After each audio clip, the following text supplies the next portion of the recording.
Hola, buenos días.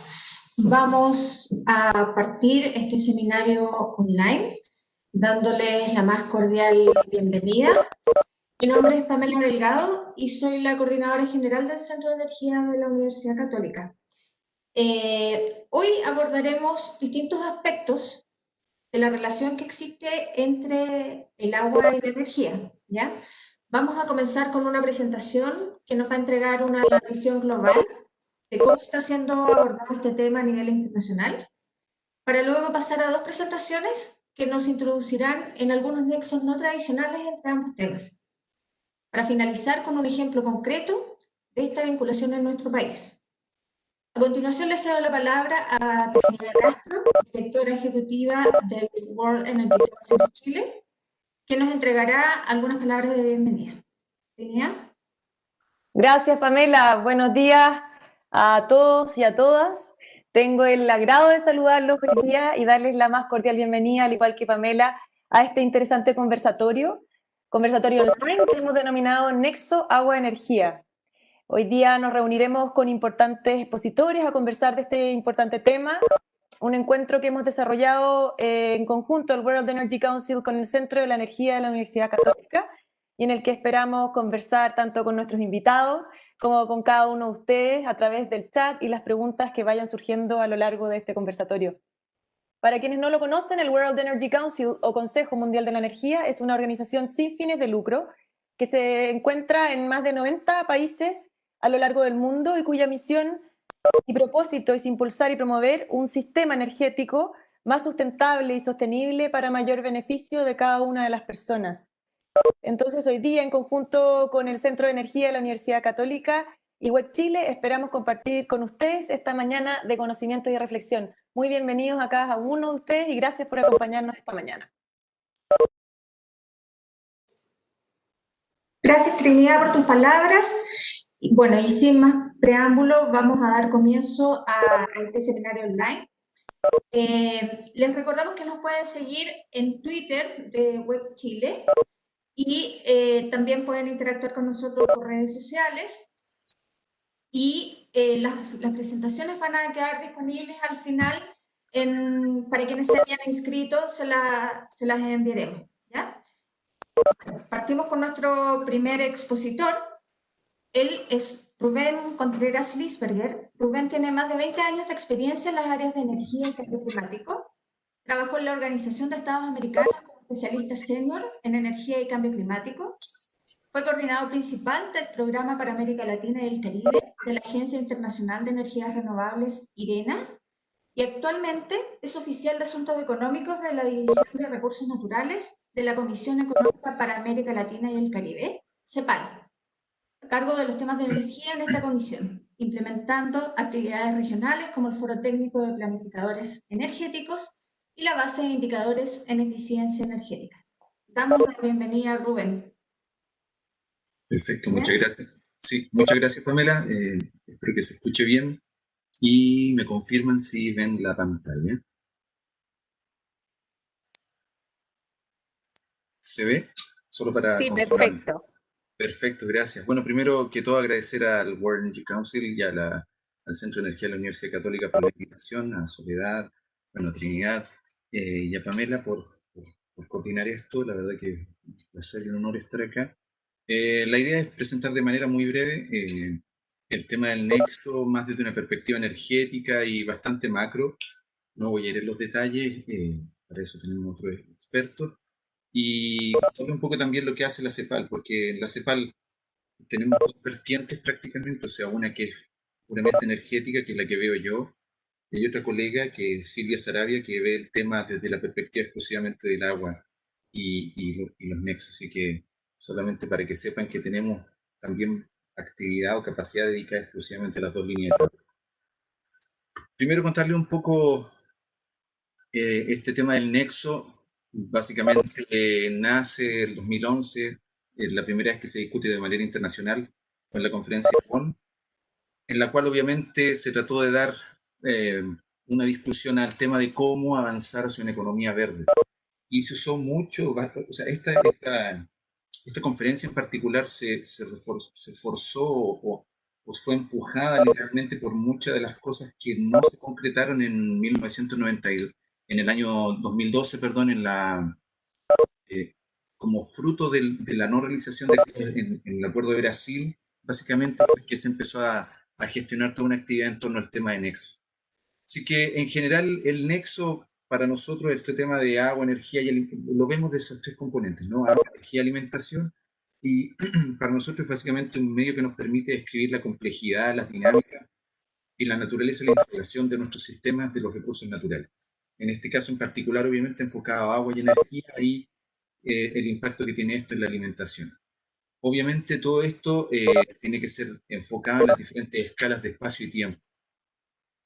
Y así como, obviamente, el objetivo fundamental de esto es enfocarnos en donde existen conflictos, ¿no? O sea, tenemos que tener claro, por lo menos la visión que queremos dar nosotros desde CEPAL, que no solamente la interacción de un uso energético, por ejemplo, bombear agua para uso agrícola, no es necesariamente un nexo, es una aplicación. El nexo es cuando hay que resolver un conflicto, hay que resolver una competencia por un recurso. En este caso estamos hablando de agua. Entonces, ver cómo se distribuye ese recurso entre el usuario agrícola, entre el usuario energético y entre el consumo y para el consumo humano. Entonces, cuando tenemos ese tipo de conflictos, es cómo tenemos que ver esos trade-offs, cómo poder balancear el tema, cómo poder lograr que todas las partes logren resolver ese conflicto. Y así como la CEPAL en particular se ha enfocado en trabajar este tema en particular, apoyando a los países de la región a formular políticas públicas, desde el punto de vista de lo que le comentaba, minimizar los conflictos y maximizar la sinergia entre todos los sectores. Respecto al trabajo en particular de la CEPAL, comentarles, bueno, estos son los... partió todo básicamente el 2017, se hizo un estudio regional.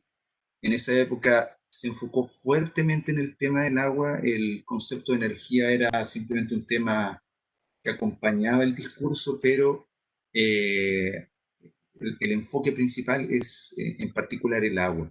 De ahí se han trabajado casos nacionales, se han hecho estudios de políticas públicas y en la actualidad se está viendo el desarrollo de una nueva etapa con, aquí están los cooperantes básicamente, que de Alemania, de GIZ y la Unión Europea, que son los que han apoyado el tema para desarrollar esta cooperación técnica que tenemos con la región.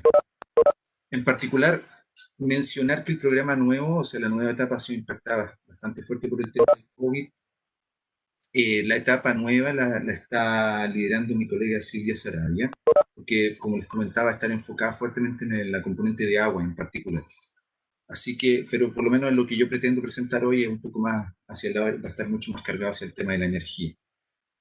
Así que en ese aspecto lo dejo hasta aquí para no quitar mucho tiempo. Todo esto está disponible en el sitio web, si usted de la CEPAL, donde hay básicamente acceso directo a la biblioteca y a todas las publicaciones que hay respecto a este tema, tanto los estudios nacionales como el estudio regional.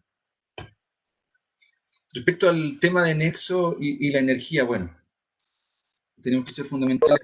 Es muy claro que el agua es fundamental para el funcionamiento de los sistemas energéticos, ¿no? O sea, va desde la misma generación de energía hasta los sistemas de enfriamiento de las plantas térmicas de generación, y luego viene todo el tema de las competencias que hay con respecto al consumo humano, industrial y de alimentos. Entonces, es importante destacar aquí que por lo menos es claro que la competencia sobre este recurso en particular va a crecer, ¿no? O sea, hay una fuerte demanda del sector energético, va a ser creciente, especialmente para recuperar la economía post-COVID-19. Lo que más se necesita es desarrollar nuevamente procesos industriales. Eso va a impactar fuertemente en el aumento de la demanda energética. La industria agrícola también va a tener sus desafíos, sus competencias. Por otro lado, no olvidemos que la población continúa aumentando a nivel mundial. En la región es un hecho. Eso implica mayor consumo y mayor demanda. Por lo tanto, todos estos crecimientos económicos, demográficos y además exacerbados en algunos lugares, en particular la zona central de Chile, por ejemplo, por el tema del cambio climático, van a haber mayor competencia respecto al uso del agua para estos temas. Por último, mencionar dos cosas importantes. Particularmente todo lo que es modelamiento energético, tanto la planificación, por ejemplo, cuando se hacen los planes de expansión, siempre se modela la componente hídrica, pero de una manera muy estadística, clásica, y que no refleja realmente todos los desafíos y las competencias que hay respecto a este recurso. En toda la región, no es solo un tema de Chile, sino que es un tema regional y yo diría casi mundial. Entonces, a ese respecto, creo yo que es necesario que se den también, es un desafío, es algo que se tiene que estudiar, lo que se tiene que considerar especialmente las interrelaciones agua y energía dentro de estos modelos. Por último, el tema de la gobernanza, creo que es una cosa sumamente importante, no solo a nivel local, sino que también gobernanza a nivel también global y a nivel regional, respecto a cuáles son los actores y cómo se distribuye el poder dentro de este tema del uso y consumo del agua, y cuál es el rol que tiene la participación ciudadana. Entonces, a ese respecto, creo yo que es fundamental pensar y discutir y tener esa visión a largo plazo respecto también a los acuerdos que firman los países, a los acuerdos que ha firmado Chile, qué impactos tienen respecto al tema de los usos y consumos del agua. Si nos vamos al tema energético propiamente tal, la producción de electricidad y básicamente de combustibles del mundo dependen un 90% de fuentes de agua no sostenibles, así que eso es un dato que no podemos olvidar y que eso nos recuerda realmente hacia dónde va el tema. Ahora, solo como dato, aquí coloqué el gráfico del consumo de electricidad por el sector de agua del 2014 al 2040, esto lo calculó la IEA, solo para que se hagan una idea de los sectores y el consumo que hay y que se espera haya del sector del agua en términos de energía. ¿Cuántos terawatt hora consumen los distintos sectores? Nos da una visión bastante interesante, en particular de cómo el tema de la desalinización de agua va a tomar un rol importante a futuro, y también el tratamiento de aguas de desecho, aguas hervidas, van a ser un tema de creciente demanda energética. Así que es un tema también que yo creo van a abordar acá respecto al tema en particular de la desalinización. Solo para que tengan una idea respecto al tema de captación y consumo de agua y las tecnologías de generación eléctrica. Coloqué aquí un poco la idea ahí coloqué el artículo básicamente en el cual nos basamos respecto a esto, para que tengan una idea entre lo que es el withdrawal, es básicamente la captación de agua, y se define básicamente como el total de agua extraída y desviada, y que incluye también la parte que finalmente se retorna del agua que se usó en los distintos procesos, ¿no? Mientras que el agua consumida es básicamente el saldo neto, y que incluye el agua evaporada y el agua almacenada en los cultivos y otros productos. Entonces aquí podemos ver en particular, si nos vamos al tema de captación de agua en particular, podemos observar cómo la tecnología de gas, ciclo combinado y las plantas térmicas de carbón consumen órdenes de magnitud de 150.000 litros por megawatt hora y incluso más. Entonces, el tema que, si bien mucho de esa agua es de vuelta, el problema que tenemos es que no hay estudios, no hay datos claros respecto a la calidad del agua que se devuelve. Y por otro lado, si vemos exclusivamente en términos de consumo, que el consumo aquí sería parte del total de esta agua captada, utilizada, tenemos que el desafío con la geotermia en términos de las renovables, y especialmente en función, obviamente, del tipo de tecnología que usan. Aquí están todas las tecnologías, la flash, la binaria, las híbridas, pero en general sí se observa un consumo relativamente importante. Obviamente no, la tecnología hidráulica es la que mayor consumo tiene, pero como les comentaba ahí, hay que evaluar bien el tema del manejo del recurso en particular, respecto a la disponibilidad y los marcos regulatorios que existen. Y luego, bueno, tenemos la energía eólica y la solar en particular, solar y solar PV, que usan bastante poca agua en general dentro de su proceso de generación. No así con las plantas de tecnología tradicional, que en general captan bastante agua y no necesariamente retornan toda esa agua al sistema, ¿no? Así que es un tema que se tiene que considerar y en general, como les comentaba, el consumo de agua se convierte en un subconjunto total de las extracciones de agua. Aquí es importante mencionar que el almacenamiento de energía, que todavía no es un tema que está en avance, en discusión, todavía no hay una tecnología per se que domine el mercado, va a tener el potencial de facilitar el ahorro de agua, ¿no? En el largo plazo, y también obviamente va a apoyar al tema de la flexibilidad de los sistemas de energía. Voy a mencionar luego un poco el tema de la flexibilidad de energía en la siguiente transparencia. Aquí más que nada comentarles que el potencial hidráulico de la región o de hidroenergía en general no lo usamos todo. En general en la región, la matriz eléctrica en particular, no voy a hablar de la oferta primaria de energía, sino que la matriz eléctrica, aproximadamente 50% hidráulico, pero no olvidemos que casi un 20% de eso se reparte entre Brasil, Argentina y Paraguay, así que en general el resto de la región no lo usa mucho. ¿Qué ha ocurrido en términos históricos en los últimos, yo diría, 15 años? Había una desaceleración fuerte en términos de la instalación de sistemas hidráulicos, represas, ¿no? De gran tamaño, gran escala, por temas puntuales, en particular conflictos sociales y temas ambientales, obviamente. Sin embargo, existe además una cosa un poco más técnica, que es el tema de que hay que diversificar la matriz de generación eléctrica, y para enfrentar obviamente el desafío de la variación climática que puede afectar en el caso particular de Chile. En particular en Latinoamérica lo que ocurrió fuertemente es que se ha construido bastantes represas pequeñas de pasada o no multipropósitos, sino que más bien de un solo propósito. Muchas de ellas, si se fijan, del 40% de las que se han construido, el 80% están concentradas en Brasil. Y básicamente solamente el 8% de ellas tiene más de un propósito, o sea, son bien focalizadas, lo que obviamente disminuye también la capacidad de participar en temas de otorgar servicios auxiliarios de flexibilidad a los sistemas de generación de la red eléctrica en particular. Por otro lado, el tema particular, aquí lo llamamos como un déficit de obras, pero en realidad lo que queremos decir es que hay de todo el potencial que tiene la región, la verdad que solamente se ocupa bastante poco, ¿no? O sea, eh, no ocupamos realmente el potencial que tenemos de capacidad hidrológica, y eso por lo tanto limita en algunos países obviamente de cierta medida la penetración de renovables, o simplemente algunos países no tienen el acceso a este tipo de recursos, como el caso de Uruguay. Y por último, el tema que es fundamental, el rol ya de la hidroenergía propiamente tal en lo que son los sistemas eléctricos propiamente tal, es que aportan con flexibilidad al sistema, otorgan potencia firme, son capaces de otorgar servicios auxiliares.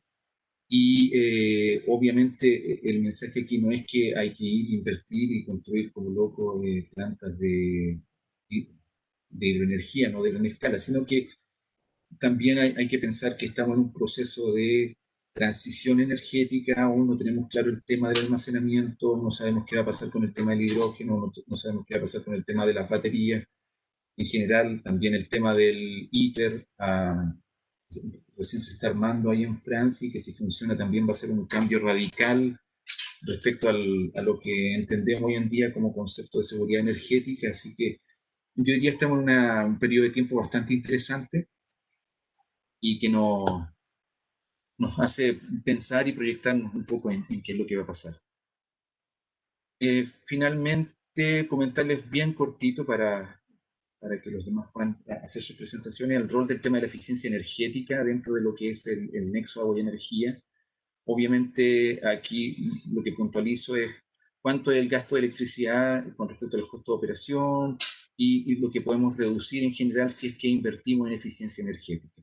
La idea, como en todo, tanto en los sistemas energéticos propiamente tal, también se pueden hacer eficiencias tanto en el uso de agua como en los sistemas que generan o energizan básicamente las plantas de tratamiento de agua en particular, y que obviamente van a depender mucho del marco regulador que exista, ¿no? En general, todo lo que sea marco normativo, todo lo que sea la posibilidad de hacer más eficiente este nexo agua-energía, va a depender exclusivamente de los reguladores en particular, si tienen herramientas de diagnóstico, si desarrollan auditoría energética, si controlan las pérdidas tanto de agua como energía, eh, si hay una medición y difusión de datos de micromedición. En general, también en algunos países se premia el ahorro, se penalizan los consumos excesivos, se generan distintos estándares.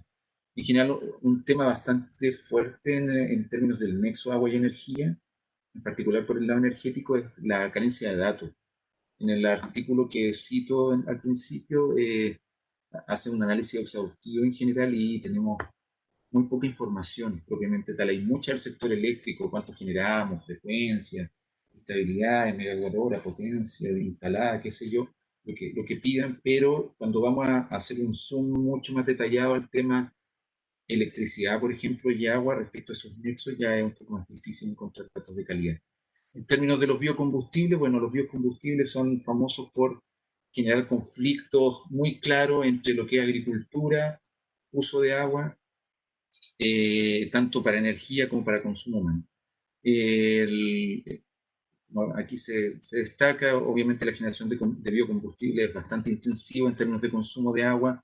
Los brasileños se han destacado por tratar de reducir eso, pero obviamente existen otros impactos como la deforestación que está generando el tratar de aumentar la producción de caña de azúcar en Brasil para generar más biocombustible. Caso emblemático el caso de Estados Unidos, que hacen biocombustible con maíz, etanol con maíz, que obviamente es un conflicto directo en términos de alimentación, uso de agua y generación de energía. Obviamente por la economía que tiene Estados Unidos no lo impacta, pero obviamente no es una tecnología ideal para seguir en otros lugares, como Centroamérica, que es donde el maíz es fundamental para su alimentación.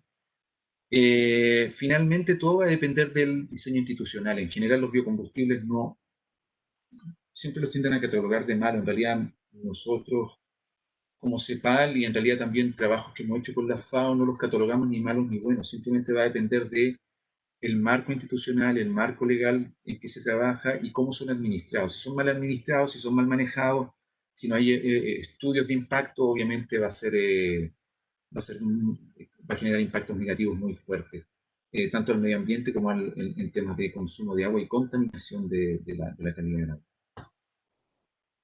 Finalmente, para terminar, hablar un poco del tema del hidrógeno y la desalinización. Obviamente el tema de la producción de hidrógeno requiere cantidades significativas de agua. En particular, ahí pueden ver que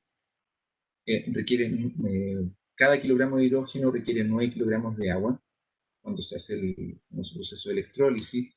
Hay un dato abajo sobre, para hacer 39 millones de toneladas de combustible de diésel y gasolina, por ejemplo, se necesitan 99 gigalitros de agua, lo que equivale al consumo de 1,7 millones de personas. O sea, para que tengan la relación no solo de lo que consume el hidrógeno, sino que también el tema de cuando hablamos de la generación de combustibles fósiles tradicionales. Ahora el tema, y luego el tema que obviamente no es de discusión, pero sí hay que estar atento, el tema del hidrógeno, que también es clave para el tema de la fusión nuclear.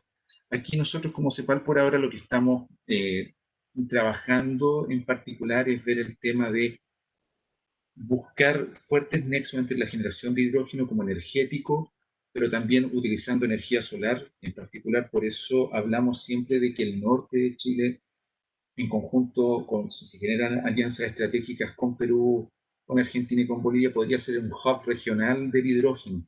El potencial solar permitiría teóricamente lograr desalinización, uso de agua potable y generar el energético, en este caso que sería el hidrógeno.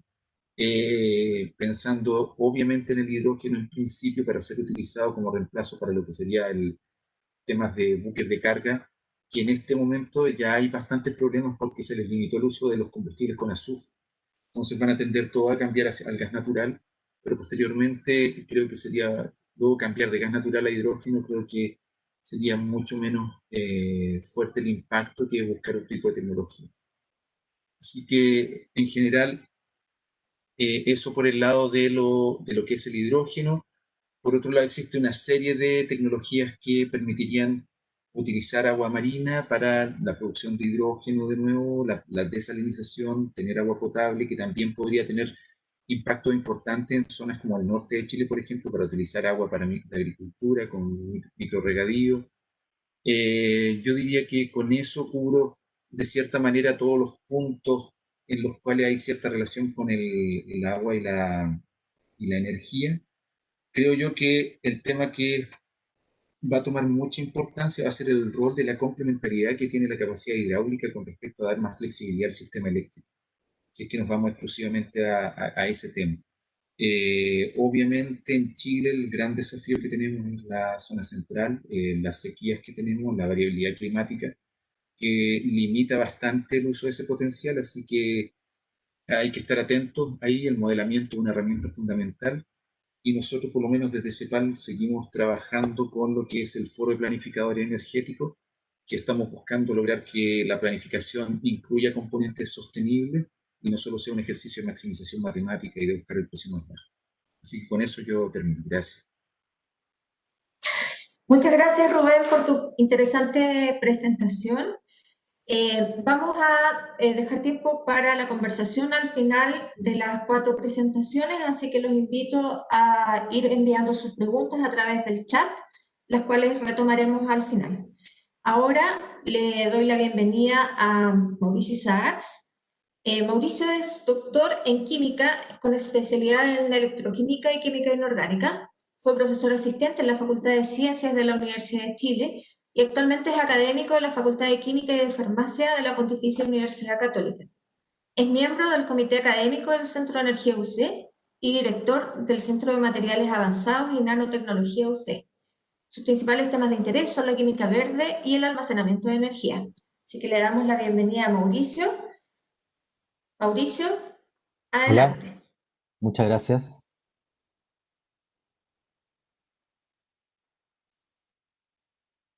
Logran ver la pantalla, ¿no?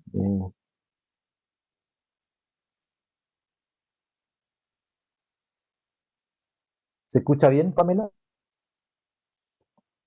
Perfecto. Ya, muchas gracias. Bueno, le doy las gracias al World Energy Council y al Centro de Energía UC por permitirme este espacio para hablar con ustedes sobre innovación, desafío y uso de nuevos materiales en estos nexos no tradicionales entre agua y energía.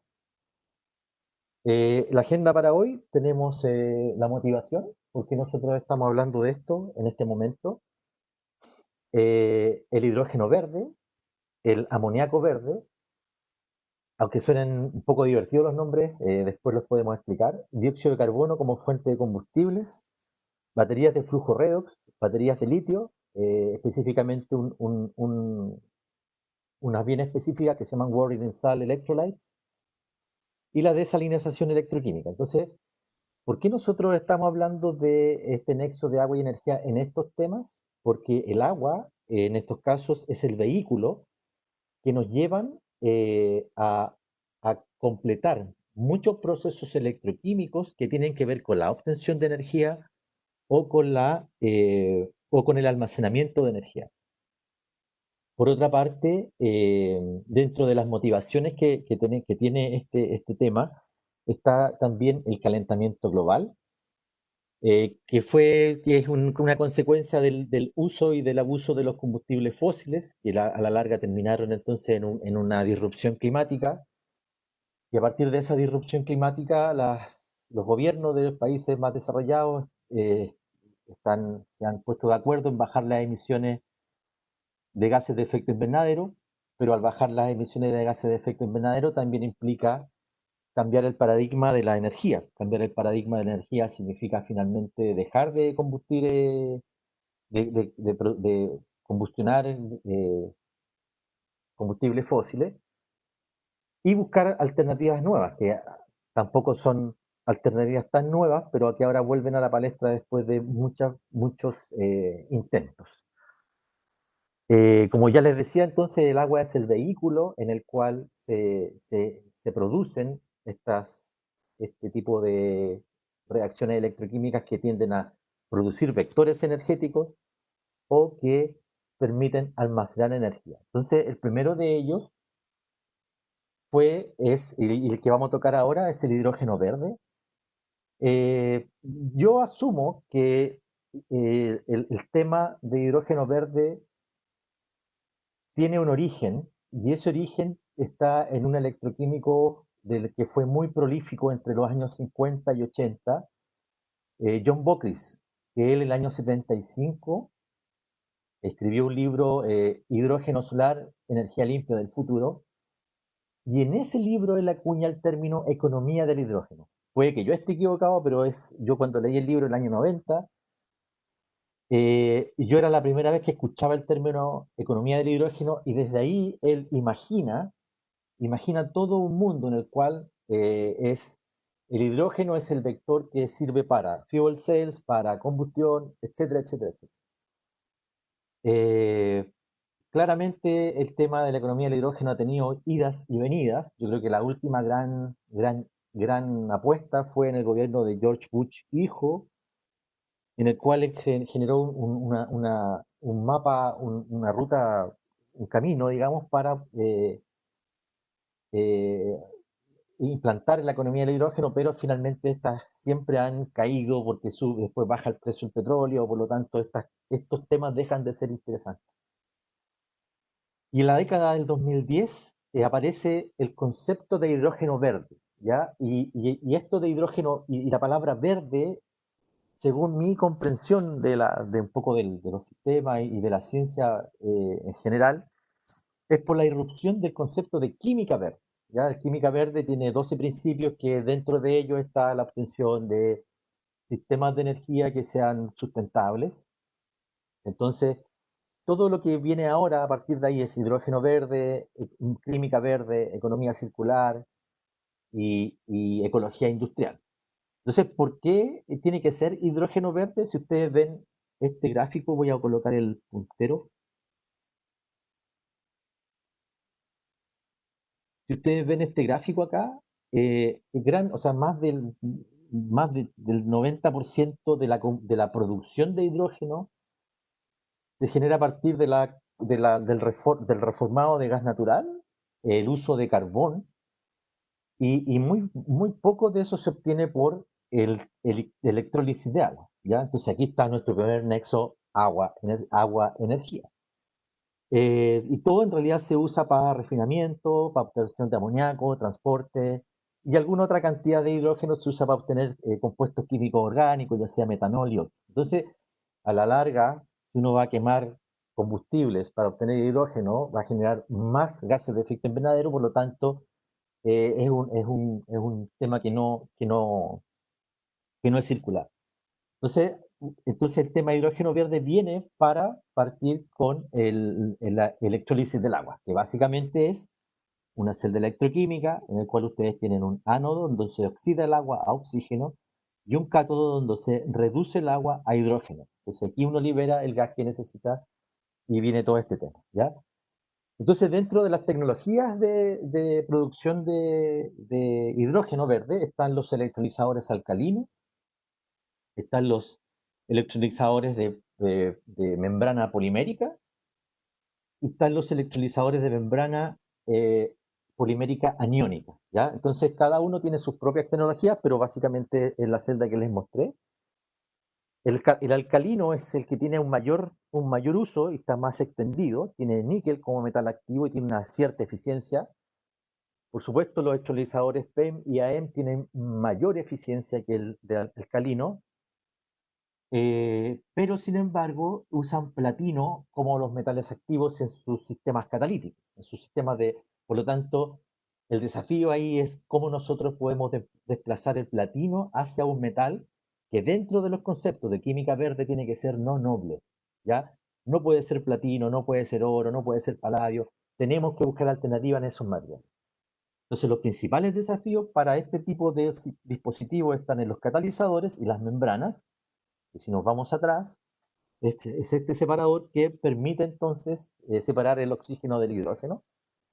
Y el otro tema, como bien decía Rubén, es la electrólisis de agua salada, en la que nosotros tenemos que buscar nuevos materiales, pueden ser los mismos catalizadores, pero mejorar los sistemas de separación, ¿ya? Y por supuesto que no tengan reacción con el cloruro del agua, para que no se produzca cloro en vez de oxígeno. Y otros temas relacionados están en el transporte y el almacenamiento, que aquí no los vamos a tocar. Entonces, a partir del hidrógeno verde, uno puede asumir que existe el término amoníaco verde o la economía del nitrógeno, ¿ya? ¿Por qué les digo esto? Porque nosotros, el amoníaco, ¿no es cierto?, el amoníaco es un commodity que se utiliza para obtener fertilizantes, ¿ya? Y este proceso para obtener amoníaco a partir del nitrógeno es el proceso Haber-Bosch, ¿ya? El proceso Haber-Bosch consume el 2% de la energía mundial y es tener nitrógeno con hidrógeno, y aquí lo relacionamos con el hidrógeno del hidrógeno verde. Entonces es tener nitrógeno, hidrógeno en un sistema de alta presión y alta temperatura con catalizadores de hierro que producen amoníaco, ¿ya? Pero este proceso entonces consume el 2% de la energía mundial y fue el que cambió nuestras vidas porque permitió la obtención o el cambio de la agricultura al obtener fertilizantes baratos. Es tanto así que el 50% de los átomos de nitrógeno que contenemos en nuestro cuerpo provienen del proceso Haber-Bosch, ¿ya? Ahora, lo malo del proceso Haber-Bosch es que genera 1,9 toneladas, 1,9 toneladas por metro cúbico de dióxido de carbono por tonelada de amoníaco. O sea, es un gran agente o responsable de las emisiones de efecto invernadero. Entonces, a través de electroquímica se han propuesto, y esto no es ciencia ficción, esto ya está bastante avanzado, en que a través de catalizadores se puede obtener nitrógeno a amoníaco. Ahora, ¿por qué es importante el amoníaco?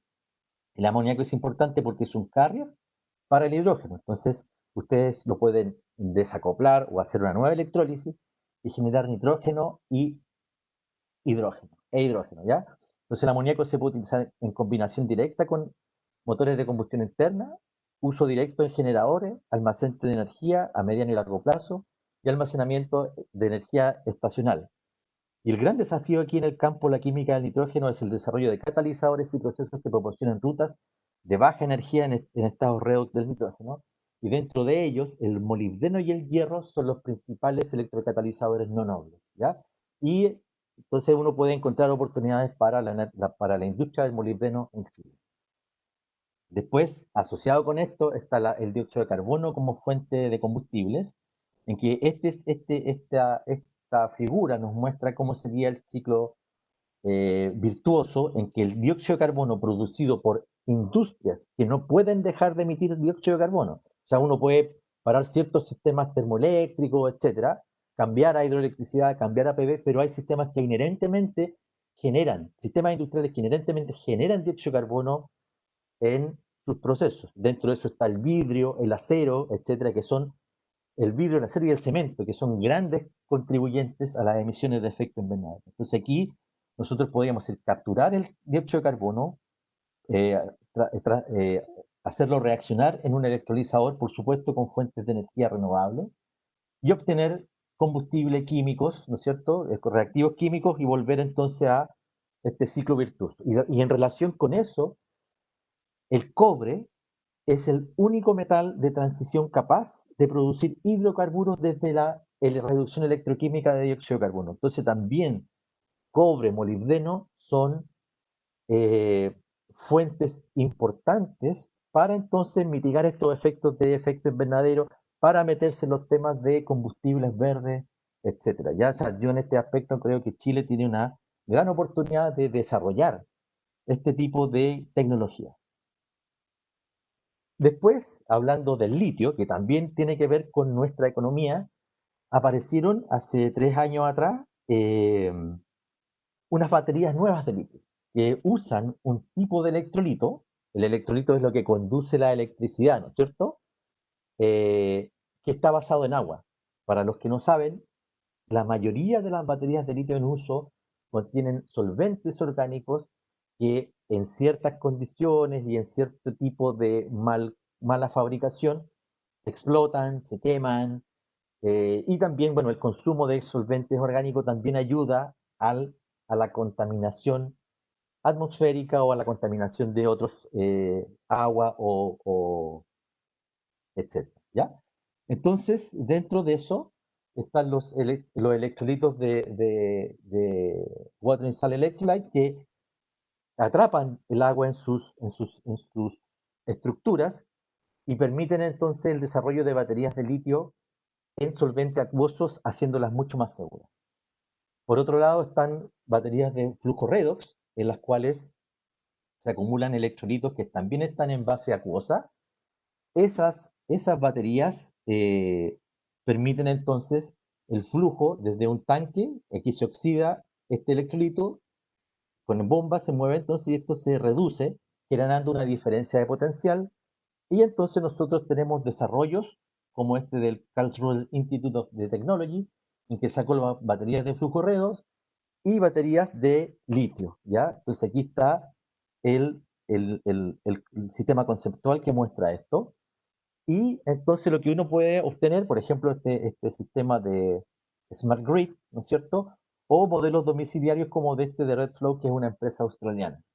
Y aquí entonces los desafíos son obtener materiales más seguros, más abundantes, no tóxicos, y bajar el precio del costo del kilowatt por hora de almacenamiento, que según el Sandia Natural Lab es alrededor de 100 kilowatts por hora.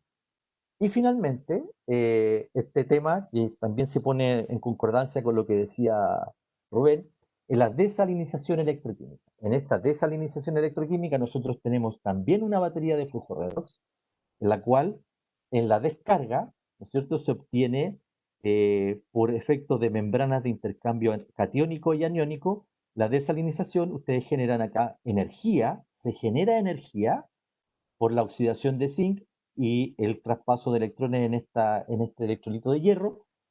Entonces, para mantener la carga de estos dos polos, lo que se hace a través de esta membrana es que se acumula aniones o carga negativa aquí, se acumulan cationes o carga positiva acá. Entonces, de esa manera el agua se desaliniza y, por ejemplo, en este prototipo se suministra el sistema 1.25 voltios y hay un 86% de remoción de sal, ¿ya? Entonces, este es un sistema muy nuevo que tiene de apenas 2 años y sería una opción a la desalinización de agua obteniendo energía, al revés de lo que se usa o lo que está en el estado del arte. Con esto entonces quería darle las gracias al WEC, al Centro de Energía UC y a la agencia que financia nuestra investigación. Muchas gracias, Pamela. Muchas gracias, Mauricio, por tu presentación. Muy interesante cómo se vincula también todo lo que es el mercado del hidrógeno verde que está tan de moda en este tiempo. Pasamos entonces a nuestro próximo expositor. Él es Matías Negrete.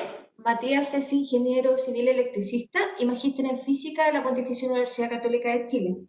Es becario Fulbright y Master in Science en Física y PhD en Ingeniería Eléctrica y Computacional de la Universidad de Illinois.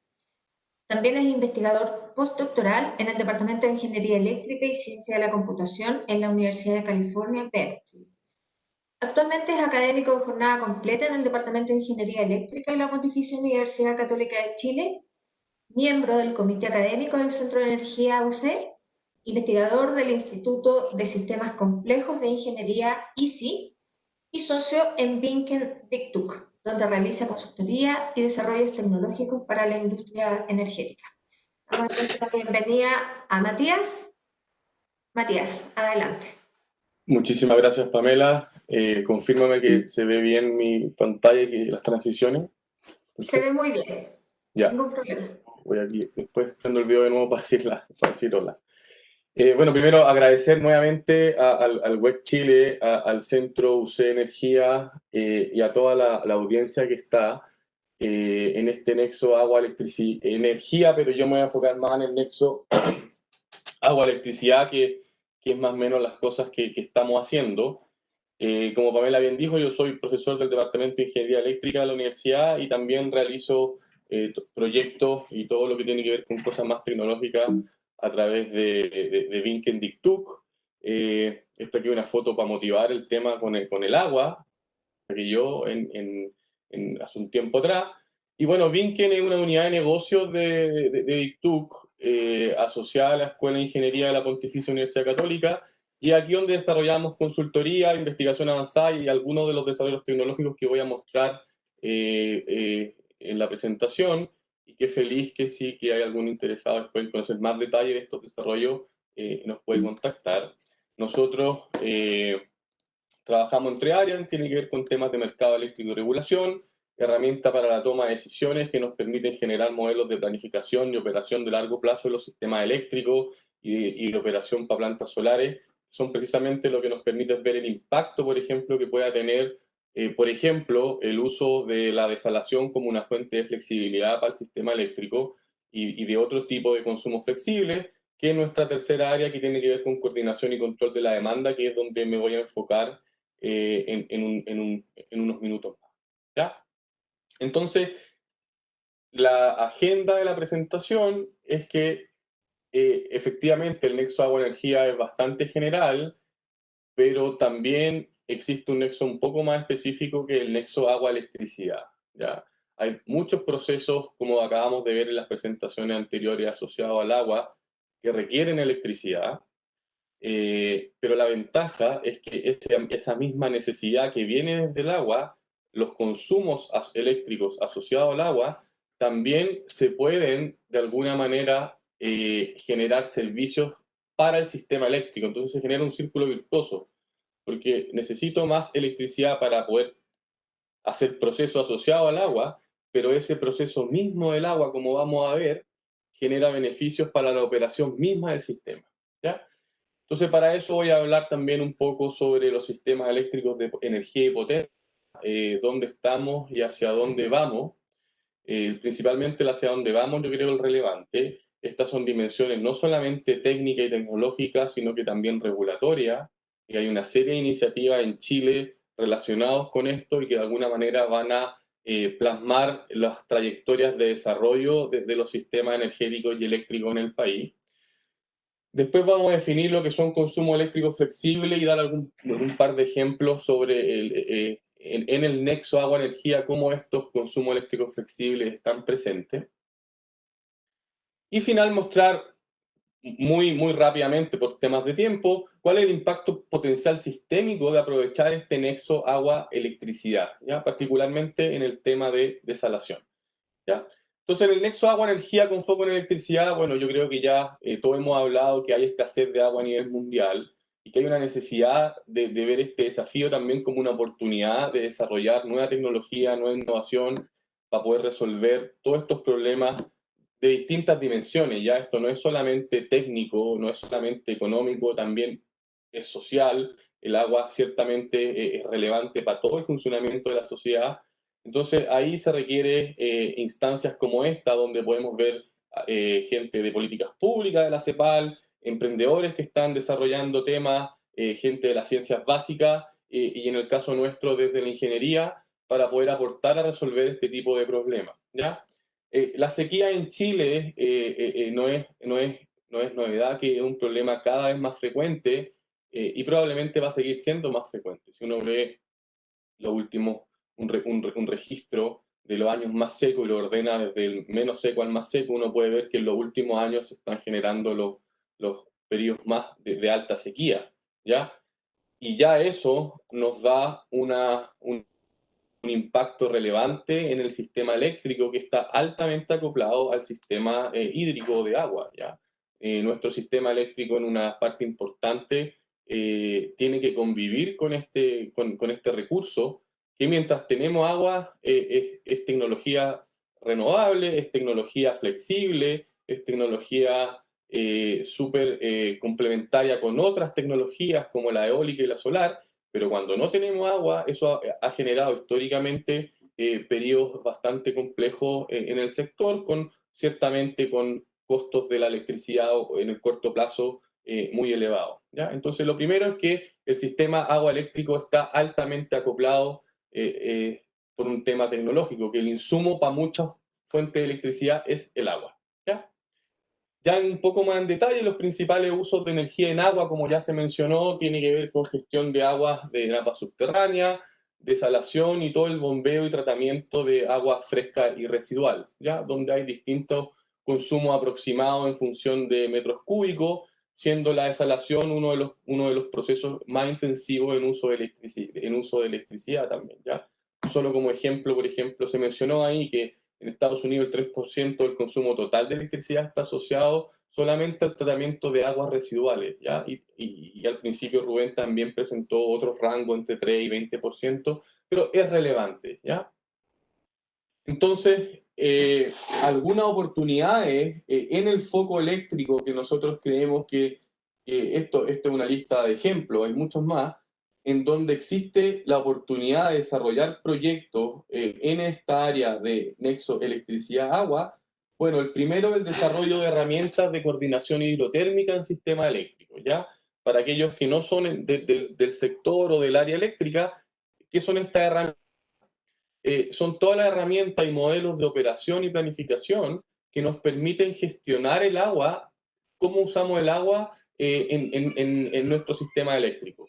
Si yo, por ejemplo, pronostico que viene un año muy lluvioso y tengo buenas reservas en mi embalse, esa agua de alguna manera es barata usarla ahora, a diferencia de que si yo pronostico que quizá en el futuro vamos a tener más sequía, yo tengo que ser más conservador en ese uso de agua, ¿ya? Entonces, desarrollar esas herramientas es un proceso que se está haciendo, particularmente porque ahora el agua puede no solamente entregar electricidad propiamente tal, sino que puede entregar una serie de otros servicios, servicios complementarios, reservas, que son y van a ser cada vez más fundamentales para una operación confiable, segura y eficiente del sistema eléctrico.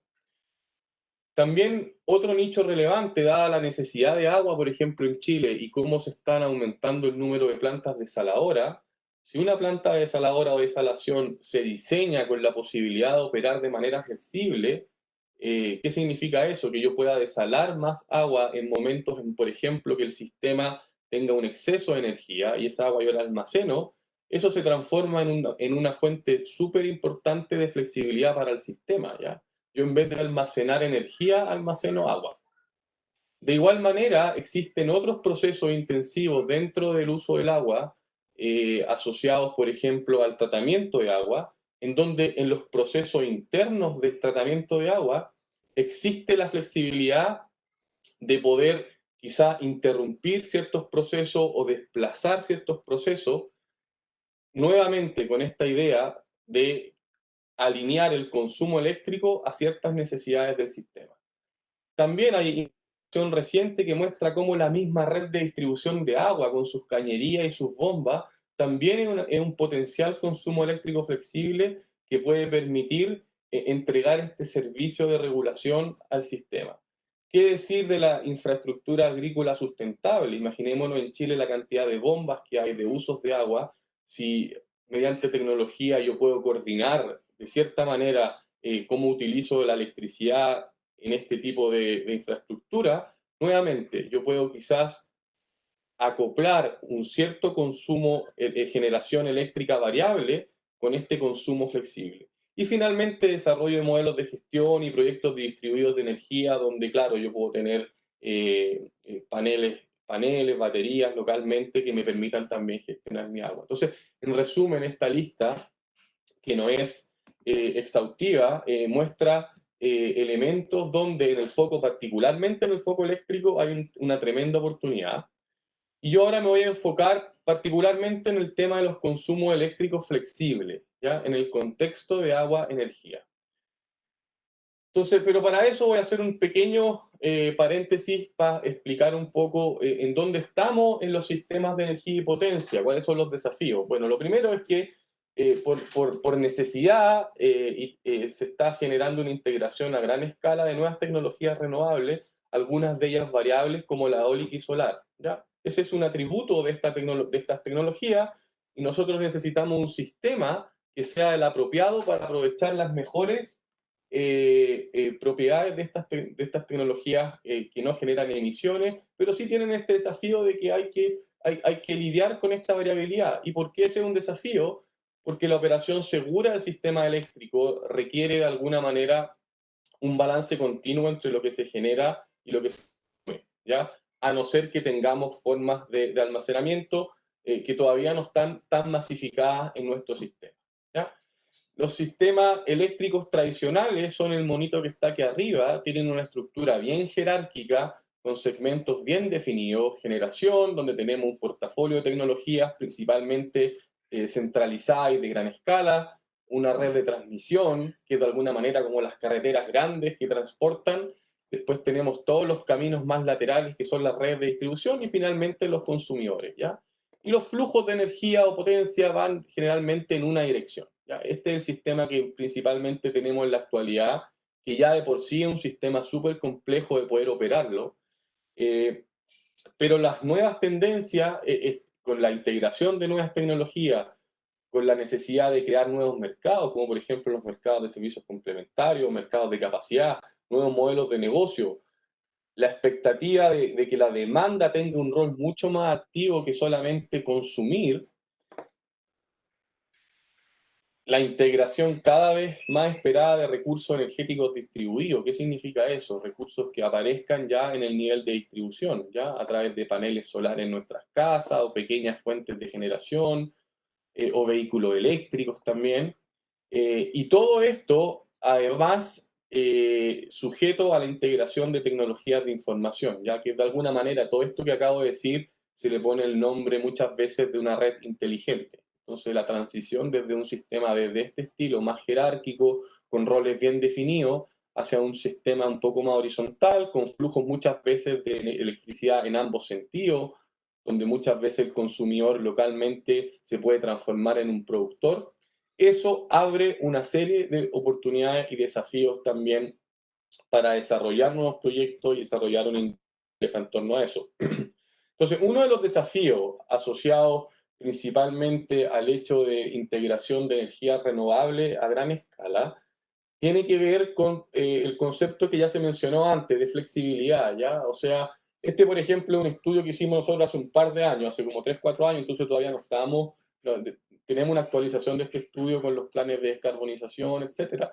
Pero lo importante aquí es ver que en el año 2034, en un caso base, uno puede ver que 75% de la energía eléctrica en Chile podría ser de fuente renovable, pero los nuevos estudios que hemos hecho muestran que incluso metas más ambiciosas son factibles de realizar. Pero esto ¿qué nos muestra? Que un sistema ahora tiene que ser capaz de manejar estas grandes diferencias de poder desprender carga cuando el sol sale y conectar de alguna manera carga cuando el sol se pone. Y ese sistema requiere tecnologías que puedan hacer eso, ¿ya? O tecnologías que puedan permitir la variabilidad de menor corto plazo, por ejemplo, asociada a fuentes eólicas, ¿ya? ¿Para qué? Para lograr este balance entre generación y consumo que se requiere para la operación efectiva del sistema eléctrico de potencia. Y eso cuando se habla de flexibilidad en el contexto de electricidad, nos referimos a eso. Entonces, un poquito más en detalle, la flexibilidad de los sistemas eléctricos tiene que ver con la habilidad del sistema para responder a cambios en demanda y generación. Históricamente, esto que lo entregaba a las unidades de generación, pues teníamos distintos tipos de unidades más o menos flexibles que se hacían cargo de estas variaciones, ya sea al principio por inercia o por redespachar los puntos de operación, etc. Unidades flexibles usuales pueden ser las mismas plantas hidráulicas o turbinas, etc. Y es un atributo del sistema, una propiedad sistémica que es cada vez más necesario para una operación segura y eficiente. ¿Ya? ¿Por qué? Porque tenemos un sistema que tiene más variabilidad. Entonces, desde ese punto de vista, se requiere primero aprovechar todas las fuentes de flexibilidad que existan y se requieren hacer todos los cambios regulatorios y de mercado para compensar esto de manera adecuada.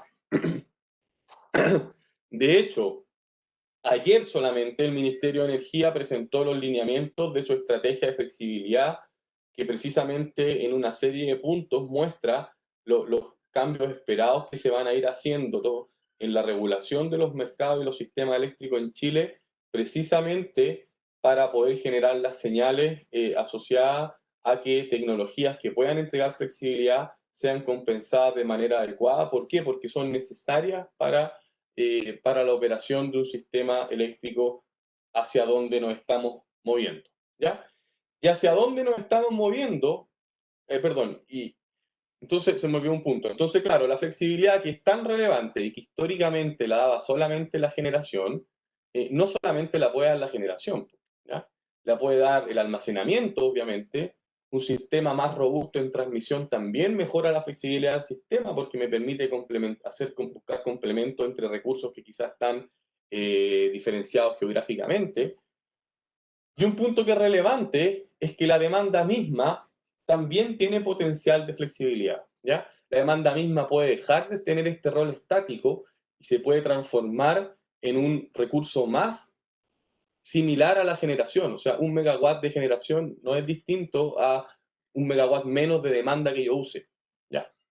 Entonces, en ese contexto, la gran visión hacia dónde van los sistemas eléctricos es pensarlo como un sistema complejo con una infinidad de recursos, recursos tradicionales, recursos renovables, recursos distribuidos, pero también con el consumidor, con el consumo eléctrico en el loop de alguna manera de control de este sistema, ¿ya? Donde no solamente el consumidor sea un agente pasivo, sino que en función, en respuesta a señales que pueda recibir, pueda quizás modular sus consumos eléctricos y eso ser un recurso relevante para el sistema. Lograr esto requiere ciertamente tecnología, pero también requiere mercado y regulación apropiada para poder aprovechar este potencial, ¿ya? Y en particular, lo que nosotros, cómo caracterizamos esta flexibilidad de la demanda, tiene que ver con los consumos eléctricos flexibles, que son consumos que se caracterizan por presentar cierta holgura en la forma de consumir electricidad a través del tiempo, sin impactar la calidad del servicio obtenido, ¿ya? ¿Qué significa eso? Yo como consumidor en general, por decirlo así coloquialmente, yo lo digo en las clases, no me como los megawatt hora. A mí lo que me interesa es el servicio que yo obtengo de esos megawatt hora. Entonces, un ejemplo que nosotros siempre damos es que si yo tengo, por ejemplo, bombas de agua, quizás yo necesito que la bomba de agua esté funcionando 5 horas al día o una bomba o una piscina, pero ¿cuáles 5 horas al día específica no genera diferencia en el servicio que yo obtengo de eso, ¿ya? Y ejemplos de consumo flexible son, bueno, bombas de agua, plantas desaladoras, cargas térmicas también, donde yo pueda modificar los set points ¿cómo se llama?, de los termostatos sin impactar el confort de los usuarios, o en el futuro los vehículos eléctricos. O sea, imagínense usted en campus como en nuestro campus San Joaquín, o en otros donde hay mucho auto y el futuro sea mucho auto eléctrico, esos autos estacionados ahí son baterías que eventualmente se podrían utilizar para entregar servicio al sistema, porque lo que quiere el usuario del auto es que cuando se vaya a su casa tenga el nivel de carga que requiere y tiene cierta flexibilidad en qué trayectoria de carga usar, ¿ya? Entonces, ese concepto nosotros lo voy a mostrar aquí súper rápido con esta figurita que está acá. Entonces, claro, uno puede necesitar quizás 5 barras de consumo, pero si yo logro de alguna manera flexibilizar ese consumo durante el día, en donde cómo se va flexibilizando, va respondiendo a señales que me puede enviar el operador del sistema, ese es un recurso que puede entregar flexibilidad hacia el sistema eléctrico. Y nosotros vemos que en el caso del nexo agua-energía, la operación flexible de plantas desaladoras, la operación flexible en plantas de tratamiento de agua y infraestructura agrícola sustentable son 3 nichos de los primeros que uno puede pensar en donde tecnologías de este estilo se pueden implementar. Esto requiere hacer desarrollos tecnológicos, requiere hacer investigación, y nosotros, en el fondo, en la universidad, en el Centro de Energía y con Vinken, tenemos la tecnología desarrollada que es el proyecto VINC, que es un proyecto que desarrolló esta plataforma para la coordinación y control de carga eléctrica flexible, donde yo, por ejemplo, un agregador central puede enviar estas distintas trayectorias verdes que están acá a distintos tipos de consumo, y localmente tengo controladores que adaptan mis consumos eléctricos para seguir esa trayectoria, que cuando yo esto lo logro agregar con un gran número de consumidores, puede ser un recurso interesante de flexibilidad hacia el sistema. Ya me queda poquito tiempo, así que voy a mostrar solamente para motivar en el fondo cuál podría ser el impacto de el sistémico. ¿Ya? Nosotros hace un par de años quisimos investigar, mire, ¿qué pasa si yo las plantas de desalación en Chile las pudiese operar de manera flexible? ¿Ya? ¿Eso qué significa? Que en vez de que yo cargue las plantas de manera descoordinada, yo las pueda coordinar. Yo de alguna forma centralizada pueda decir, ya, usted cargue en esta hora, descargue en esta hora, sin impactar la demanda que necesita de agua ese proceso al que está satisfaciendo agua la planta desaladora. ¿Ya? Entonces, de alguna manera, nosotros hicimos una simulación de largo plazo del sistema eléctrico chileno, considerando restricciones a distintos años, y comparamos, claro, comparemos entre un consumo plano y un consumo que sería esta línea verde, que sería como desalar de manera flexible, el consumo eléctrico de manera flexible. ¿Ya? Que eso es lo que nosotros llamamos la operación flexible y coordinada de las plantas desaladoras, porque permiten alinear el consumo eléctrico con algún tipo de señal del sistema, ya sea fuentes renovables o pueden ser otro tipo de señales que me mande el operador del sistema. Y esto está en un reporte que si alguien lo quiere nosotros se los podemos enviar, pero nosotros vimos que fíjense que al 2034 solamente aprovechando esta flexibilidad de las plantas desaladoras, uno permitía integrar un 5% más de energías renovables solamente con eso. ¿Ya? Y estamos pensando al 2034 que en estos escenarios eran más o menos 40 gigawatts de potencia instalada. ¿Ya? Y con esto termino, solo como conclusiones, los sistemas de agua y eléctrico están altamente acoplados, eso abre una serie de oportunidades de investigación y desarrollo de nuevos negocios. La flexibilidad es un atributo necesario del sistema eléctrico de potencia y va a ser cada vez más necesario. Se requiere compensar, se requiere valorar, se requiere dar las facilidades para todas aquellas tecnologías que puedan entregar flexibilidad, lo puedan hacer en el sistema. Una de ellas es la demanda, pues los consumos eléctricos flexibles pueden entregar flexibilidad al sistema. Esto es algo que en otros sistemas ya se está haciendo. En el nexo agua-energía nosotros vemos que hay una serie de consumos eléctricos con alto potencial de flexibilidad, particularmente en el caso chileno, plantas desaladoras, tratamientos de agua y agroindustria. Y aprovechar este potencial requiere ciertamente desarrollo de tecnología, pero también es súper importante el desarrollo de un marco regulatorio y de normas apropiadas para que esta tecnología se pueda integrar al sistema de manera efectiva. ¿Ya? Yo con eso termino, dar nuevamente las gracias. Ahí está la página web de Vinken y cualquier información adicional nos pueden enviar sus preguntas o en más detalle un mail. ¿Ya? Muchísimas gracias. Muchas gracias, Matías, por tu presentación. Bueno, ahora estamos más o menos justos en el tiempo, así que vamos a pasar rápidamente a la última presentación para después dar unos minutos para responder preguntas por parte de los panelistas. Nuestra última expositora es Amparo Domínguez. Amparo es diseñadora y cofundadora de la empresa Hidroscada, especialista en marketing de eficiencia energética e innovación. Es líder de la gestión comercial e innovación de Hidroscada, que es una empresa de ingeniería con 18 años de experiencia en tecnologías de control y gestión de energía y agua para la industria. En 2016 obtuvo el Premio Mujer del Pacífico y en 2017 el Premio Nacional de Innovación Agoni. Damos la bienvenida a Amparo. Amparo. ¿Se escucha? ¿Sí, se escucha? Voy a apagar la cámara para tener mejor señal. Bueno, muchas gracias a WEC y al Centro de Energía de la Católica por la invitación. Nosotros vamos a exponer el tema de soluciones tecnológicas para la gestión del agua y energía en el agro, sus beneficios y casos de éxito. Siguiente. Pamela, ¿tú compartes mi presentación? ¿Puede ser? Disculpa, Amparo. Sí, ¿La tiene? Sí, la va a compartir Trinidad, pero Sí. todavía no se ve, así que danos un minutito. ¿Ahí la está compartiendo?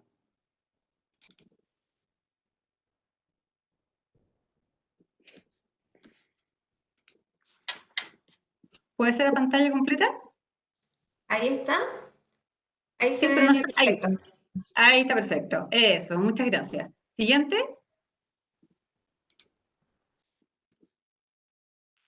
Tris, pues eso. Dentro de la agenda vamos a contextualizar por qué Hidroscada estás poniendo en este seminario, un poco el contexto del agua y energía en el sector focalizado agroindustrial, la importancia y beneficios que tiene la eficiencia energética e hídrica y un caso de aplicación. Siguiente. Siguiente. Como decía Pamela, Hidroscada es una empresa de ingeniería. Nosotros entregamos las herramientas a la agroindustria para poder cuidar sus recursos naturales, ser más eficiente en sus procesos, para lograr importantes ahorros a corto y largo plazo, tanto de energía como de agua, y a la vez cumplir con las normativas y certificaciones. Hoy día, como decían en las exposiciones anteriores, existen normativas tanto en el agua, no tanto en la energía, pero sí en el agua, y que es necesario tener las herramientas tecnológicas para poder cumplir con esta normativa, y en ese sentido nosotros apoyamos la solución integral. Bueno, recibimos el premio Aboni el 2017 en la categoría TIC Entel, donde hoy día somos partner de Entel Ocean, que es en soluciones digitales. Como bien decía Matías, hoy día las plataformas de gestión son el corazón un poco de cualquier proceso productivo. Siguiente.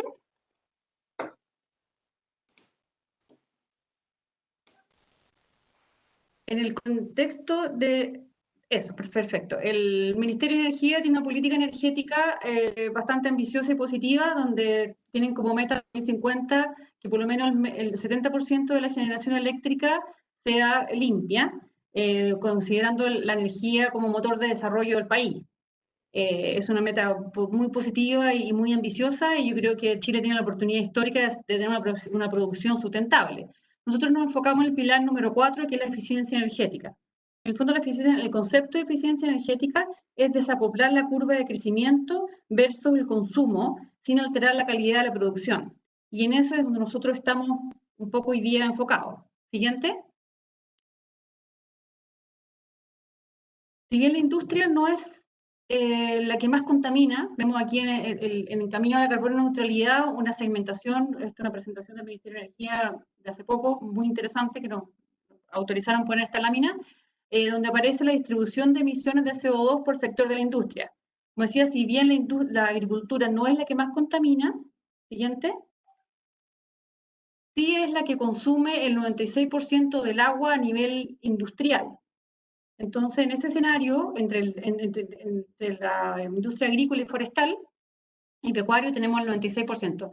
Y en ese escenario, el Ministerio de Obras Públicas, por ejemplo, está apuntando a una mayor fiscalización en la extracción y distribución de las aguas, y por otra parte, el Ministerio de Agricultura está impulsando proyectos de riego tecnificado y tecnologías de eficiencia hídrica.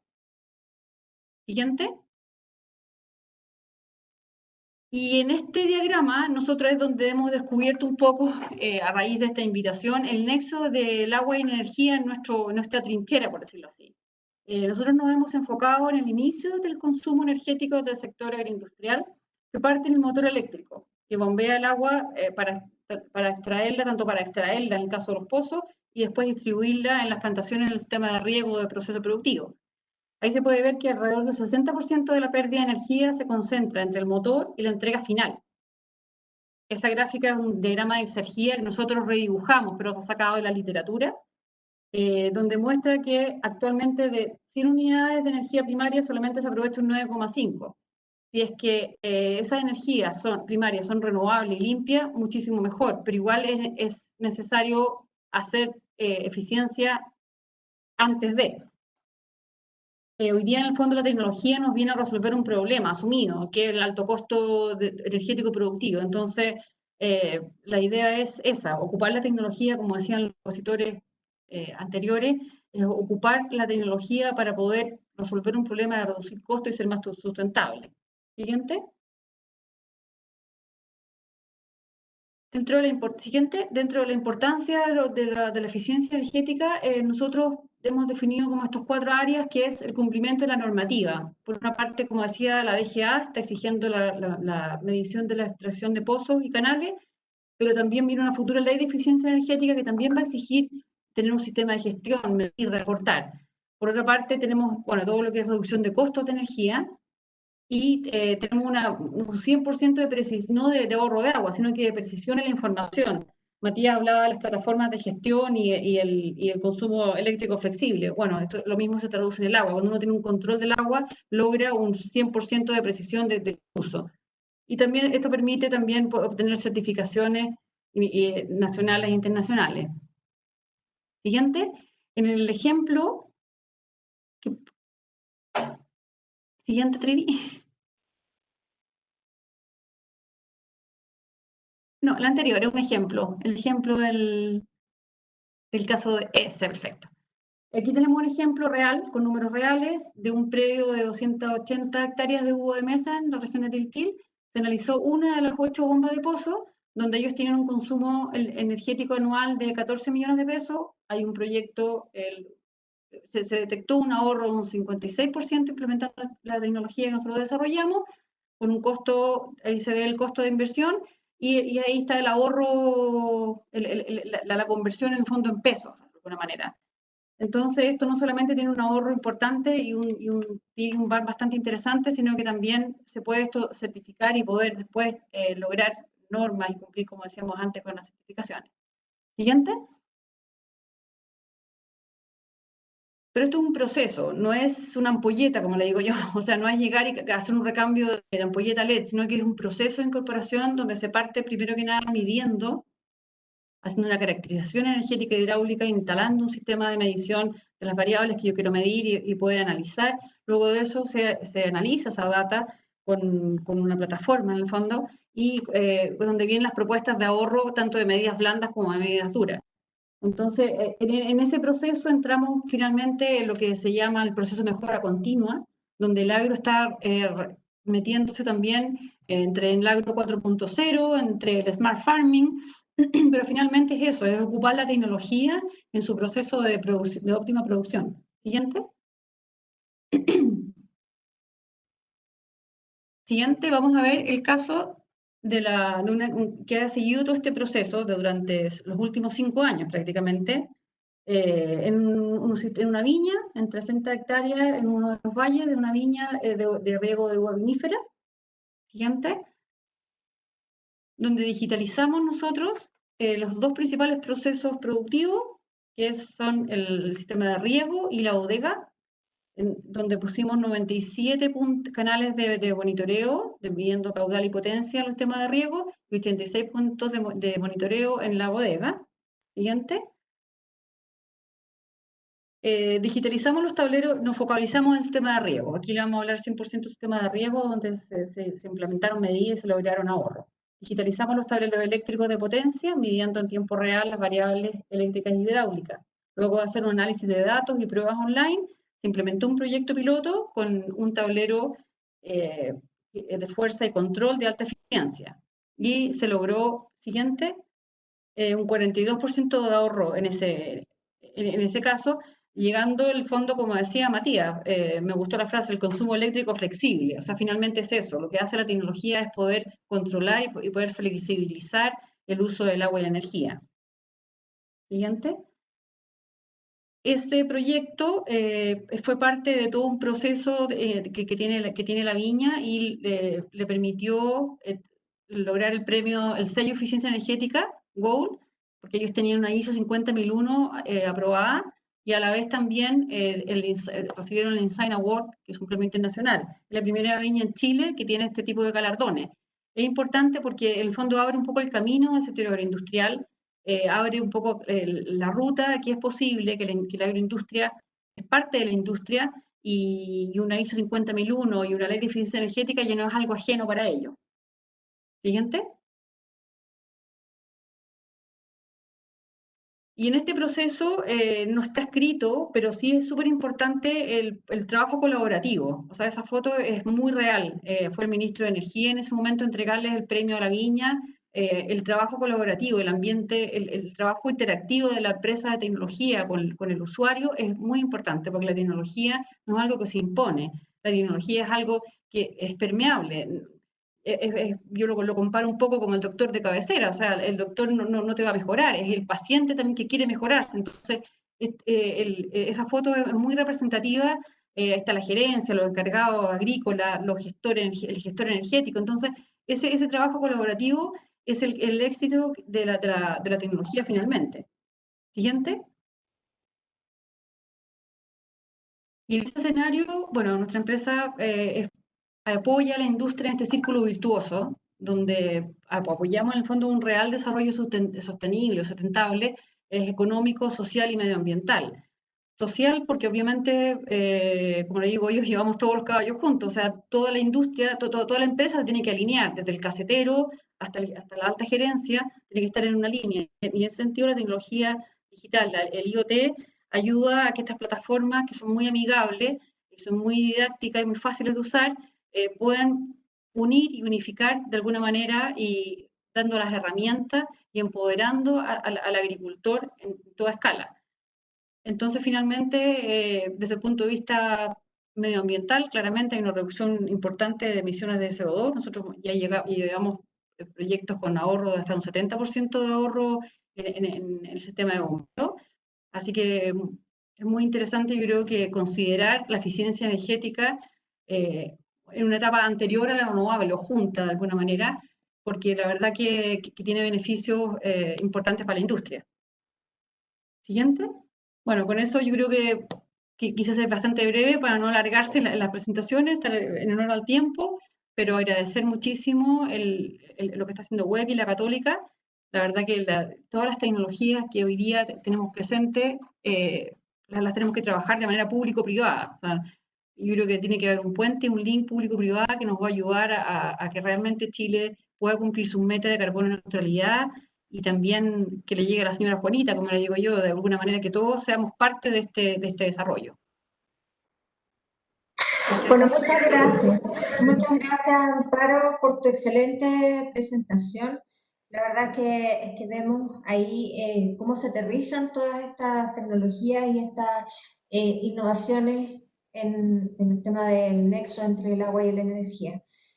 Bueno, ahora vamos a pasar a una breve ronda de preguntas, dado que nos pasamos un poquito en el tiempo, así que vamos a extender este seminario hasta 7 minutos más, hasta las 11:30, para responder algunas preguntas que fueron hechas por los participantes. Así que vamos a partir con la primera pregunta que está dirigida a Mauricio Isaacs. ¿Ya? Es una pregunta bastante técnica, así que Sí. aquí va. La pregunta es del doctor Kamala Kantananda, en que indica, para la comercialización de esta tecnología tenemos que operar el electrolizador a densidades de corriente más altas, donde existe la posibilidad de que los electrodos se inunden a partir del hidrógeno desprendido de la reacción competitiva de desprendimiento de hidrógeno. Esto puede disminuir la eficiencia de la electroreducción de dióxido de carbono. ¿Cómo podemos detener esta evolución competitiva de hidrógeno a densidades de corriente más altas? Mauricio, por favor. Hola, ¿se escucha? Sí, eso es lo que todos quieren. Pero básicamente lo que hay que hacer ahí es tratar de obtener un catalizador que permita reducir dióxido de carbono a un pH en el que no se desprenda hidrógeno. O sea, eso hay que buscarlo. Nosotros estamos haciendo cosas parecidas con un cobre bien específico, etcétera. Básicamente es buscar un catalizador que disminuya aún más la energía de reducción del CO2 para que no compita con el hidrógeno. Muy bien, muchas gracias, Mauricio. Vamos a pasar a la siguiente pregunta, que está dirigida a Rubén. Rubén, ¿me escuchas? Sí, sí, te escucho, acá estoy. Hola, hola.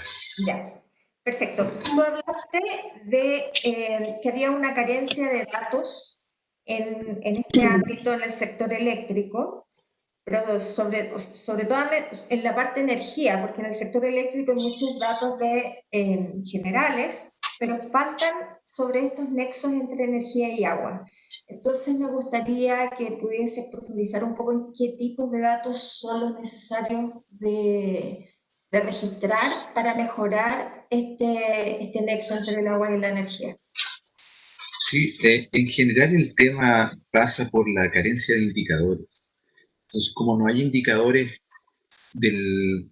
A ver, hay indicadores al macro nivel, uno puede saber cuánta, lo presente ahí, ¿no? Cuánta cantidad de agua consume o usa cierta tecnología de generación, por ejemplo, si hablamos de electricidad. Pero en general, cuando ya hablamos del sector energético per se, que ya no implica solo electricidad, sino tenemos transporte, combustibles fósiles, carbón, agricultura, hay una carencia brutal de datos cuando queremos hacer un zoom y entender el desafío del nexo agua-energía en cosas específicas, muy específicas. Y ahí el tema de que no hay una política, no hay regulaciones que digan que hay que medir datos, ¿ya? Sí, puedo nombrar una lista infinita en realidad, pero el tema es, en realidad es puntual, porque es bien difícil hacer política basada en evidencia o generar marcos regulatorios basados en evidencia si no hay datos. Entonces, tal vez hay datos aislados, por ejemplo, algún proyecto que implementaron en cierta zona para ocupar cierta tecnología, pero no va a ser representativa de la diversidad de la región. Entonces, el tema es ese, encontrar mecanismos que yo creo que se van a ir dando, o sea, se está discutiendo hace tiempo el tema de la carencia de datos, lo voy a poner muy sencillo, es como el tema del acceso a la energía. Si yo digo Chile tiene 99% de acceso a la energía, tú le dices a alguien que hace política o algo, te dice, ya ahí, ¿de qué me sirve eso? Tengo un 1% de gente, o sea, estoy listo, hice la tarea, cumplí con el ODS 7.1, me voy para la casa. En realidad ese es el tema, falta verificar el dato en más detalle. ¿Qué pasa con la calidad de ese acceso a la electricidad, por ejemplo? ¿Qué pasa con la calidad del acceso a la energía? ¿Qué pasa con el tema de la pobreza energética? ¿Cuánto gasta el quintil más pobre con respecto al quintil más rico? Entonces, ese mismo ejemplo que estoy dando ahora es un ejemplo que falta en el tema de Nexo, porque es un tema nuevo, ¿no? Es un tema nuevo, entonces hay que establecer indicadores apropiados y las distintas escalas, tanto de espacio-tiempo, para poder medirlo de manera mejor. Eso. Muchas gracias, Rubén, por tu respuesta. A ver, Matías, quisiera que si nos puedes contar cuáles son los principales desafíos que consideras tú que existen en Chile para aprovechar esta flexibilidad que está disponible en los consumos eléctricos que planteabas en tu presentación. Ya, bien concreto. Yo creo que hay desafíos tecnológicos, hay que desarrollar tecnología. Por ejemplo, Amparo mostró que ellos están haciendo tecnología en esa línea. Nosotros también estamos haciendo desde el punto de vista no necesariamente de la eficiencia, sino de la flexibilización de los consumos. Pero yo creo que también lo relevante es precisamente tener instancias como estas para visibilizar, para que se entienda que existen este nexo energía-agua, que eso genera valor, que es un tremendo nicho para desarrollar una industria compleja en Chile que es súper crítica, y para poder potenciar eso también se requiere un marco regulatorio y cambios en las reglas del juego que permitan incentivar eso. Ya desde el sector eléctrico se ven hacia futuro que los principales cambios en la ley de distribución, por ejemplo, en el tema de flexibilidad, están abriendo los pasos para que, por ejemplo, la demanda pueda participar de manera mucho más activa en los sistemas eléctricos. Entonces, yo creo que es un tema tecnológico, un tema de visibilizar. Quizás hay mucha gente que no conoce este nexo y no conoce la sinergia. El agua no solamente consume electricidad, sino que operado de buena manera puede también contribuir a que el sistema eléctrico en sí sea más flexible y permita la integración de energías renovables. Y todo eso requiere no solamente tecnología, sino que también marcos regulatorios que sean flexibles, que sean adaptables y que de alguna manera permitan que estas tecnologías vayan ingresando al sistema. Y como repito, yo lo veo súper importante que también sea un nicho para desarrollar industria, conocimiento y complejidad tecnológica en nuestro país. Eso. Muchas gracias. Muchas gracias, Matías.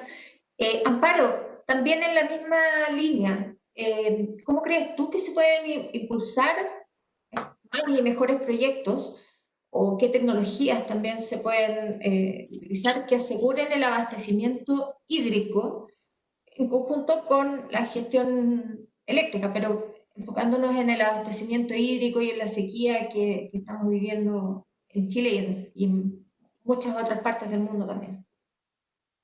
Yo creo que es importante fortalecer el trabajo público-privado. Porque yo creo que un ejemplo muy cortito y concreto, hay 26 proyectos en carpeta de construcción de embalses que llevan décadas esperando permiso. Entonces, si hay una intención privada de alguna inversionista, de alguna de las grandes empresas que están invirtiendo en renovable en Chile, que impulse también este tema, por ejemplo, la construcción de los 26 embalses en carpeta. Ya con eso vamos empezando rompiendo la inercia de no solamente dejarle al Estado el rol, sino que también hay un compromiso público-privado. Yo creo que eso es vital y lo que ustedes están haciendo es eso, es haciendo puentes finalmente. Y yo creo que un poco eso es nuestra salida, porque la tecnología está. Y lo que han dicho los eruditos, Matías, Mauricio y Rubén, la tecnología está. Entonces, es solamente activarle cómo con estos puentes, lo que ustedes están haciendo finalmente. Muchas gracias, Amparo. Bueno, lamentablemente se nos fue el tiempo ya, así que vamos a tener que cerrar. No alcanzamos a responder algunas preguntas que quedaron ahí en carpeta, pero los invitamos a que nos puedan enviar preguntas específicas. Si quieren, nos pueden contactar tanto a través del Centro de Energía como a través de Web Chile y de las respectivas redes sociales. Así que los invitamos a hacernos las preguntas que les hayan quedado para responderlas directamente. Les damos las gracias a nuestros expositores y también a Web Chile por este apoyo en la organización de este seminario y esperamos poder tener mayores instancias de conversación en este y otros temas de relevancia para nuestro país. Así que sin más, me despido, le doy las gracias a todos por su participación y espero que nos veamos pronto en otro evento. Gracias. Muchísimas gracias. Chao, Muchas gracias. Hasta luego. gracias. Chao, Que chao. estés muy bien. Chao, chao. Chao. Gracias a todos. Chao, chao. Chao, Gracias, chao. Pame. Gracias, Mauricio.